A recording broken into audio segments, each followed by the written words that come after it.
નમસ્કાર મિત્રો, સ્વાગત છે તમારું માર્કેટ બુલેટિન ચેનલમાં.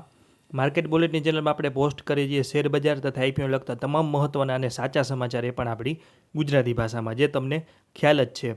અને આપણી ચેનલ 8,000 સબસ્ક્રાઈબર પૂર્ણ કર્યા છે. હવે જલ્દીથી 10,000 સબસ્ક્રાઈબર પૂર્ણ થઈ જાય તે માટે તમારો સહયોગ જરૂરી છે. અને જલ્દીથી સબસ્ક્રાઈબનું બટન ન દબાવ્યું હોય તો દબાવી દેજો અને આપના મિત્રો સાથે પણ વિડીયો શેર કરી દેજો. આજના વિડીયો આપણે વાત કરીશું ઓલ ટાઈમ પ્લાસ્ટિક્સ લિમિટેડના મેનબોર્ડ આઈપીઓ વિશે. આઈપીઓ વિશે હજુ સુધી યુટ્યુબ ઉપર કે વોટ્સઅપ ગ્રુપ ઉપર કે કોઈ પણ ટીવી ચેનલ ઉપર આટલી વિગતવાર માહિતી એ પણ આપણી ગુજરાતી ભાષામાં અવેલેબલ કે હાજર નથી. તો આ માહિતીનો વિડીયો થોડોક લાંબો થઈ શકે છે, પણ વિડીયો ખાસ જોજો. તમને તમારા સમયનું પૂરતું વર્તન મળશે. અને અમે લગભગ 5 કલાકની મહેનત બાદ આ વિડીયો બનાવેલો છે, એટલે કે આરએચપી વાંચ્યા બાદ સંપૂર્ણ વિશ્લેષણ કરીને આ વિડીયો બનાવેલો છે. તો ચાલો વધુ વાત ન કરતાં શરૂઆત કરીએ. ઓલ ટાઈમ પ્લાસ્ટિક લિમિટેડના આઈપીઓની વાત કરશું કે આઈપીઓમાં રોકાણ કરવું કે નહીં, શું છે કંપનીમાં કે આઈપીઓમાં ખાસ અરજી કરવી કે નહીં, આ બધી વિગતવાર માહિતી મેળવશું એ પણ આપણી ગુજરાતી ભાષામાં. તો શરૂઆત કરશું આપણે કંપનીના વ્યવસાયના માહિતીથી, એટલે કે કંપની પરિચયથી. તો ઓલ ટાઈમ પ્લાસ્ટિક લિમિટેડ છેલ્લા 14 વર્ષથી ઉચ્ચ ગુણવત્તાવાળા પ્લાસ્ટિક કન્ઝ્યુમર ઉત્પાદનો બનાવે છે. કંપની વપરાશની નાની મોટી જરૂરિયાતોને પૂરી કરતા ઉત્પાદનો તૈયાર કરે છે. કંપનીનું મુખ્ય કામ અન્ય કંપનીઓ માટે તેમના પોતાના બ્રાન્ડ નામ હેઠળ ઉત્પાદનો બનાવવાનું છે, જેને વ્હાઇટ લેબલ મેન્યુફેક્ચરિંગ પણ કહેવાય છે. આ ઉપરાંત પોતાના brand all time branded products હેઠળ પણ કંપની સીધા ગ્રાહકોને માલ વેચે છે. એટલે કે આપ સમજી જ ગયા હશો કે કંપની બીજી કંપનીઓ માટે પ્લાસ્ટિક પ્રોડક્ટ્સ બનાવે છે, પણ કંપની એક અલગ કંપની છે, જે આપણે આગળ ચર્ચા કરશું. 31 માર્ચ 2025 સુધીમાં કંપની પાસે 1839 પ્રકારના ઉત્પાદનો એટલે કે એસકેયુ છે, જે 8 મુખ્ય કેટેગરીમાં વહેંચાયેલા છે. એટલે કે કંપનીના ઉત્પાદનની 8 મુખ્ય કેટેગરી છે, જેમાં છે પ્રિપેર ટાઈમ એટલે કે રસોઈની તૈયારી માટેના સાધનો, ત્યારબાદ છે ફૂડ સ્ટોરેજના કન્ટેનર, ઘરની વસ્તુઓ ગોઠવવા માટેના કન્ટેનર, કપડાં સુકાવવા માટેના હેંગર્સ, જમવા માટેના વાસણો, ઘરની સફાઈ માટેના સાધનો, બાથરૂમ માટેના ઉત્પાદનો અને બાળકો માટેના વાસણો અને અન્ય ચીજ વસ્તુઓ. આગળ વાત કરીએ કંપનીની, તો નિકાસ અને વૈશ્વિક સંબંધો પણ કંપની મહત્ત્વનો ભાગ ભજવે છે. કંપની મુખ્યત્વે તેના ઉત્પાદનો યુરોપિયન યુનિયન, યુનાઇટેડ કિંગડમ અને યુનાઇટેડ સ્ટેટ્સમાં નિકાસ કરે છે. નાણાકીય વર્ષ 2025 દરમિયાન કંપનીએ 29 દેશોમાં ઉત્પાદનોની નિકાસ કરી હતી. અને તેમના મોટા આંતરરાષ્ટ્રીય ગ્રાહકોમાં આઇકિયા, એસ્ડા, માઇકલ્સ અને ટેસ્કોનો સમાવેશ થાય છે. આઇકિયા સાથે 27 વર્ષથી વધુ સમયથી કંપનીનો સંબંધ છે, અને તે નાણાકીય વર્ષ 2025ના સૌથી મોટા તેમના ગ્રાહક પણ છે. આસ્ડા સાથે કંપનીને 14 વર્ષથી વધુનો, અને ટેસ્કો સાથે 17 વર્ષથી વધુનો, અને માઇકલ્સ સાથે 4 વર્ષથી વધુનો સમયથી સંબંધ કંપનીનો આવેલો છે. અને કંપનીના મુખ્ય ગ્રાહકો છે. નાણાકીય વર્ષ 2025માં કંપનીએ ભારતના 23 રાજ્યો અને 6 કેન્દ્ર શાસિત પ્રદેશોમાં 22 modern trade retailers, 5 super distributors અને 38 ડિસ્ટ્રીબ્યુટર્સ સાથે સીધો વેપાર કર્યો હતો. હવે વાત કરીએ, જે ઇમેજ આપેલી છે આપણે બે, તેમાં પ્રથમ છે રેવન્યુની. તો વ્હાઇટ લેબલ પ્રોડક્ટ્સમાંથી કંપનીનું 91.66% જેટલું રેવન્યુ આવે છે. એટલે કે કંપની આજે આપણે આગળ વાત કરી તે તમામ કંપનીઓ માટે પ્રોડક્ટ બનાવે છે, અને પોતાની બ્રાન્ડ હેઠળ વેચાણમાંથી કંપનીને 8% જેટલું રેવન્યુ આવે છે. હવે વાત કરીએ કેટેગરી વાઇઝની, તો જે પ્રિપેર ટાઈમ છે તેમાંથી કંપનીનું સૌથી વધુ રેવન્યુ 35.70%, કન્ટેનર્સમાંથી 34.91 એટલે કે 35% તેમાંથી, ત્યારબાદ ઓર્ગેનાઇઝેશનમાંથી 9% આસપાસ, અને અન્ય ઉત્પાદનોમાંથી જેમ કે હેંગર્સમાંથી 7%, મીલ ટાઈમમાંથી 5%, ક્લિનિંગ ટાઈમમાંથી 3%, બેચ ટાઈમમાંથી 2.39%, જુનિયરમાંથી 1.74% અને મિસકેલેનિયર્સમાંથી 1.61% જેટલું રેવન્યુ કંપનીનું આવે છે. એટલે કંપનીનો વ્યવસાય મુખ્યત્વે દેશની બહાર વધુ છે, અને કંપની મોટી કંપનીઓ માટે પોતાના પ્રોડક્ટ બનાવે છે. હવે આગળ વાત કરીએ, તો ઉત્પાદન અને ટેકનોલોજીમાં એક મહત્ત્વનો ભાગ ભજવે છે. કંપનીના ઉત્પાદનો એકમો જે દમણ, દાદરાનગર હવેલી, દમણ અને દીવ, સિલવાસા દમણ અને દીવ અને માણેકપુર ગુજરાતમાં આવેલા છે. આ ફેક્ટરીઓ વ્યૂહાત્મક રીતે સેવા અને હજીરાના બંદરો તેમજ વાપી ગુજરાતમાં આવેલા ઇનલેન્ડ કન્ટેનર ડેપોની નજીક છે. એટલે કે કંપની જે માલ એક્સપોર્ટ કરે છે તેમાં થોડી સહેલાઈ રહી શકે. હવે વાત કરીએ, તો કંપની અત્યાધુનિક મશીનરીનો ઉપયોગ કરે છે, જેમાં જાપાનીઝ ઉત્પાદકો પાસેથી ખરીદેલા all electrical injection moulding machine અને રોબોટિક્સનો સમાવેશ થાય છે. ઉત્પાદનથી લઈને ગ્રાહકો સુધીના સમગ્ર સપ્લાય ચેનની દેખરેખ માટે એન્ટરપ્રાઇઝ રિસોર્સ પ્લાનિંગ એટલે કે ERP સિસ્ટમનો ઉપયોગ થાય છે. અને સ્ટોરેજ અને પ્રોડક્ટ મૂવમેન્ટને વધુ કાર્યક્ષમ બનાવવા માટે ફુલ્લી પેલેટાઇઝ સિસ્ટમ અને કન્વેયર બેલ્ટનો ઉપયોગ થાય છે.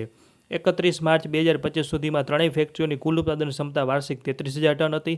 અને નાણાકીય વર્ષ 2025, 24 અને 23માં અનુક્રમે 79%, 84% અને 74%નો ઉપયોગ થયો હતો. હવે વાત કરીએ કંપનીના ટાઈમ ટેબલની આઈપીઓની, તો 7 ઓગસ્ટે શરૂ, 11 ઓગસ્ટે પૂર્ણ, ફેસ વેલ્યુ ₹2, ભાવ 260 થી 275, કર્મચારી માટે ₹26 ડિસ્કાઉન્ટ, લોટ સાઇઝ છે 54 શેરની, આઈપીઓની કુલ સાઇઝ છે 400 કરોડ, જેમાં 280 કરોડનો ફ્રેશ ઇસ્યુ અને 120 કરોડનો OFS. એન્કર બુક 6 ઓગસ્ટે આવી ગઈ છે. હવે વાત કરીએ કેટેગરી ડિટેલ્સની, તો રિટેલર માટે 35%, 54 શેરની અરજી કરવાની, રકમ થાય 14,850, અને રિટેલર માટે 94,000 અરજીઓ 94,208 અરજીઓ અનામત રાખવામાં આવેલી છે. ત્યારબાદ સ્મોલ HNI 756 શેરની અરજી કરવાની, રકમ થાય 2,07,900 અને 961 અરજીઓ અનામત રાખવામાં આવેલી છે. અને બિગ HNI માટે 3,672 શેરની અરજી કરવાની, રકમ થાય 10,09,800 અને 1,923 અરજીઓ અનામત રાખવામાં આવેલી છે. હવે વાત કરીએ જલ્દી પરિણામોની, તો 31 માર્ચ 23, 24 અને 25ના પરિણામો સ્ક્રીન ઉપર આપેલા છે. 31/3/2023માં 443 કરોડની આવક સામે 28 કરોડનો નફો. ત્યારબાદ 31/3/2024માં 515 કરોડની આવક સામે 44 કરોડનો ધમાકેદાર નફો અને 2025માં 559 કરોડની આવક સામે 47 કરોડનો નફો. તો આના વિશે પણ વિગતવાર ચર્ચા કરીએ તો 2023ની સરખામણીમાં 2024માં આવક અને નફામાં થયેલ વધારાના મુખ્ય કારણની ચર્ચા કરીએ તો આવકમાં વધારાનું કારણ છે કે ઉત્પાદનોના વેચાણમાં વધારો થયો છે. આવક 441 કરોડથી વધીને 511 કરોડ થઈ છે, 15% આસપાસનો વધારો દર્શાવે. જેનું મુખ્ય કારણ છે આઈકિયાના વેચાણમાં 19%નો વધારો થયો, જે 259 કરોડથી વધીને 309 કરોડ થયો. આ વધારો મુખ્યત્વે વેચાયેલા ઉત્પાદનોના જથ્થામાં થયેલા 18%ના વધારાના કારણે હતો. ખર્ચ વધ્યો છતાં આવકની સરખામણીમાં ખર્ચમાં ઘટાડો થયો, જે નફા માટે એક સકારાત્મક પરિબળ સાબિત થયું. કુલ આવકના પ્રમાણમાં મટીરિયલ્સનો ખર્ચ 62%થી ઘટીને 59% થયો, જે ખર્ચ પરના સારા નિયંત્રણને દર્શાવે છે. પગાર અને બોનસમાં વધારાના કારણે કર્મચારી ખર્ચમાં પણ 16%નો વધારો થયો, જો કે કર્મચારીઓની સંખ્યા યથાવત રહી. આમ આવકમાં થયેલા મજબૂત વધારાને ખર્ચના કાર્યક્ષમ સંચાલનના કારણે નાણાકીય વર્ષ 2024માં કંપનીનો ચોખ્ખો નફો 58%થી વધીને 44.79 કરોડ થયો, જે નાણાકીય વર્ષ 2023માં 28.27 કરોડ થયો હતો. હવે વાત કરીએ નાણાકીય વર્ષ 2025ની, તો 2025માં કુલ આવક 558.17 કરોડ થઈ છે. નાણાકીય વર્ષ 2024ની 512 કરોડની સરખામણીમાં લગભગ 9% જેવો વધારો દર્શાવે છે. આ વધારો મુખ્યત્વે ઉત્પાદનોના વેચાણમાં 8.5%નો વધારાના કારણે થયો છે. આઈકિયાના વેચાણમાં લગભગ 7%નો વધારો જોવા મળ્યો છે. મુખ્યત્વે વેચાયેલા માલના જથ્થામાં 11%ના વધારાના કારણે થયો છે. નાણાકીય વર્ષ 2025માં કંપનીનો નફો 47 કરોડ થયો છે, જે 2024ના 44.79 કરોડની સરખામણીમાં લગભગ 5.6% જેટલો વધારો દર્શાવે છે. કંપનીએ 2024ની સરખામણીમાં 2025માં પણ પોતાની વૃદ્ધિ જાળવી રાખી છે, જોકે આવક અને નફા બંનેની વૃદ્ધિની ગતિ 2024 જેટલી તીવ્ર નથી. એક ખાસ નોંધ લેવી કે 31 માર્ચ 2023-24ના પરિણામ એ સ્ટેન્ડલોન પરિણામ છે, પણ 31 માર્ચ 2025ના જે પરિણામ છે તે કોન્સોલિડેટ પરિણામ છે, કારણ કે કંપનીની સિંગાપુર સ્થિત પેટા company all time plastic PT limited નાણાકીય વર્ષ 2025માં શરૂ થઈ. તે ભવિષ્યમાં કંપનીના ઉત્પાદનોને વૈશ્વિક પહોંચ વધારવામાં અને ઉત્પાદન વિકાસમાં મદદ કરશે. જોકે 31 માર્ચ 2025 સુધીમાં તેણે કોઈ વેપાર કર્યો ન હોવાથી તેની નાણાકીય કામગીરી કંપનીના કુલ પરિણામો પર કોઈ અસર થઈ નથી. ભવિષ્યમાં company dragon bridge PT limited સાથે સંયુક્ત સાહસ તરીકે કામ કરશે, જેમાં કંપનીનો હિસ્સો 51% રહેશે. આવી માહિતી હજુ સુધી તમને કોઈ પણ જગ્યાએથી નહીં મળી. હવે વાત કરીએ જલ્દી સરખામણીની, તો સૌપ્રથમ વાત કરશું પી રેશિયોની. તો લિસ્ટેડ કંપની સાથે સરખામણી કરીએ તો ઇન્ડસ્ટ્રીનો એવરેજ પી રેશિયો 60 આસપાસ છે. હરીફ કંપનીની વાત કરીએ તો સેઇલ એન્જિનિયરિંગ પ્લાસ્ટિક લિમિટેડનો 80નો પી રેશિયો છે અને સેલો વર્લ્ડ લિમિટેડનો 40.71નો પી રેશિયો છે. આ બંને કંપની આરએચપીમાં દર્શાવેલી છે અને ઓલ ટાઈમ પ્લાસ્ટિકનો પી રેશિયો 38 આસપાસ આવે છે. હવે વાત કરીએ એવી ઇબીટાની, તો ઇન્ડસ્ટ્રીનો એવરેજ એવી ઇબીટા છે 35 આસપાસ. હરીફ કંપનીનો એટલે કે સેઇલ એન્જિનિયરિંગનો છે 43 અને સેલો વર્લ્ડનો છે 27. ઓલ ટાઈમ પ્લાસ્ટિકનો એવી ઇબીટા લગભગ 19.84 આસપાસ આવે છે, એટલે કે એવી ઇબીટાની દ્રષ્ટિએ કંપની સારી લાગી રહી છે અને પી રેશિયોમાં પણ કોઈ એવી મોંઘી પણ ન કહી શકાય. હવે વાત કરીએ આઈપીઓના પૈસાની ઉપયોગની, તો કુલ રકમ છે 400 કરોડ, જેમાં 280 કરોડનો ફ્રેશ ઇસ્યુ અને OFS 120 કરોડનો. 280 કરોડના ઉપયોગની વાત કરીએ તો 143 કરોડનો ઉપયોગ દેણાની ચૂકવણી માટે, 113.71 કરોડનો ઉપયોગ ઉત્પાદન એકમ અને વેરહાઉસ માટે ખર્ચ, એટલે કે માણેકપુર સ્થિત કંપનીની ફેસિલિટી માટે નવા સાધનો અને મશીનરી ખરીદવા અને વેરહાઉસમાં ઓટોમેટેડ સ્ટોરેજ અને રિટેબલ સિસ્ટમ સ્થાપવા માટે કરવામાં આવશે અને બાકીના પૈસા સામાન્ય કોર્પોરેટ હેતુઓ માટે ઉપયોગ કરવામાં આવશે. હવે વાત કરીએ 5 સારી અને 5 નબળી બાબતોની, પણ તે પહેલાં હજુ સુધી તમે ચેનલને સબસ્ક્રાઈબ ન કરી હોય તો કરી લેજો અને આવી માહિતી હજુ સુધી તમે ક્યાંયથી મળી હોય તો કોમેન્ટમાં જણાવજો.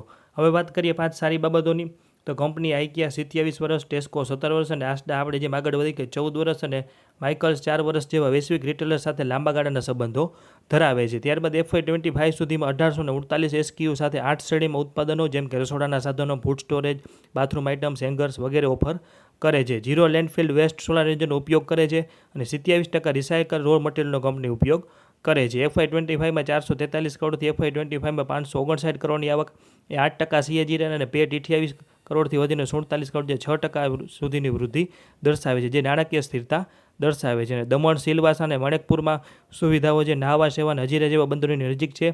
લોજિસ્ટિક અને રો મટીરિયલની સપ્લાયમાં કાર્યક્ષમતામાં વધારો કરે છે. હવે વાત કરીએ 5 નબળી બાબતોની, તો FY25માં ટોચના 4 ગ્રાહકો આઈકિયા સહિત 59%, 78.42% આવકનું યોગદાન આપ્યું છે. આ ગ્રાહકોના ઓર્ડરમાં ઘટાડો અથવા નુકસાન નાણાકીય પ્રદર્શનને અસર કરી શકે છે. મોટાભાગના ગ્રાહકો સાથે લાંબા ગાળાના કોન્ટ્રાક્ટ નથી, જેનાથી ગ્રાહકો કોઈપણ સમયે ખરીદી બંધ કરે તો થોડી નકારાત્મક અસર આવી શકે. ઓલ ટાઈમ બ્રાન્ડેડ પ્રોડક્ટની ડોમેસ્ટિક માર્કેટમાં ઓછી ઓળખ છે, જેનાથી સેલો, મિલ્ટન જેવા બ્રાન્ડની સરખામણીમાં પ્રીમિયમ પ્રાઇસિંગ મળવું મુશ્કેલ બની જાય છે. પોલીપ્રોપિલિન અને અન્ય પેટ્રોકેમિકલ ડેરિવેટિવ્સ પર નિર્ભરતા, જેની કિંમતોમાં ક્રૂડ ઓઇલ અને વૈશ્વિક સપ્લાય ડાયનેમિક્સ સાથે જોડાયેલી છે, જે ખર્ચ અને માર્જિનને અસર કરી શકે છે. અને પ્લાસ્ટિક કન્ઝ્યુમર માર્કેટમાં તીવ્ર સ્પર્ધા છે, અને જો કંપનીની સ્પર્ધામાં ન ટકી શકે તો તે નાણાકીય સ્થિતિ અને બજાર હિસ્સા પર નકારાત્મક અસર આવી શકે. હવે વાત કરીએ એન્કર બુકની.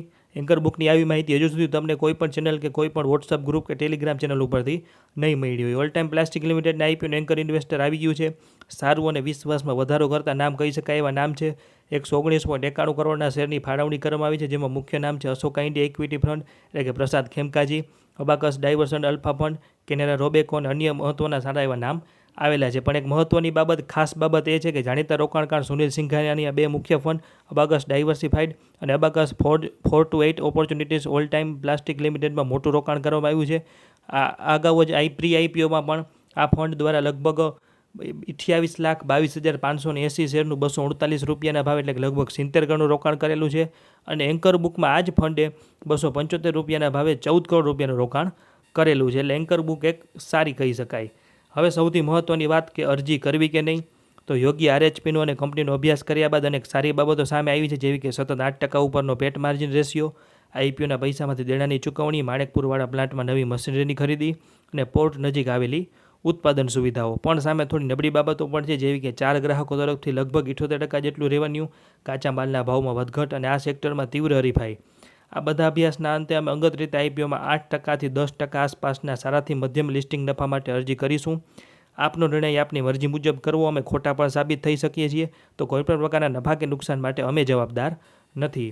ત્યારબાદ તમામ મિત્રો એક ખાસ નોંધ લેવી કે સ્ટોક માર્કેટમાં રોકાણ જોખમને આધીન છે. આ કોઈ ખરીદ વેચાણની સલાહ નથી કે ટ્રેડિંગ ટિપ્સ નથી. આ વિડીયોમાં આપેલી માહિતી આરએચપી ઉપરથી લીધેલી છે અને આ વિડીયો બનાવવા પાછળ અમારો કોઈ અંગત ફાયદો નથી. કોઈપણ પ્રકારનું રોકાણ કરતાં પહેલાં કે આઈપીઓમાં એપ્લાય કરતાં પહેલાં આપણે નાણાકીય સલાહકારની સલાહ લેવી જરૂરી છે. તો આ વાત કરીએ આપણે ઓલ ટાઈમ પ્લાસ્ટિક્સ લિમિટેડના આઈપીઓ વિશે. તમને આટલી સરસ માહિતી આપી, એ પણ આપણી ગુજરાતી ભાષામાં. આટલી માહિતી હજુ સુધી યુટ્યુબ ઉપર કોઈ પણ ચેનલ ઉપર હાજર નથી. તો આવી જ માહિતી આગળ પણ ગુજરાતીમાં મેળવવા માટે માર્કેટ બુલેટિન ચેનલને લાઇક, શેર અને સબસ્ક્રાઈબ કરો. આભાર.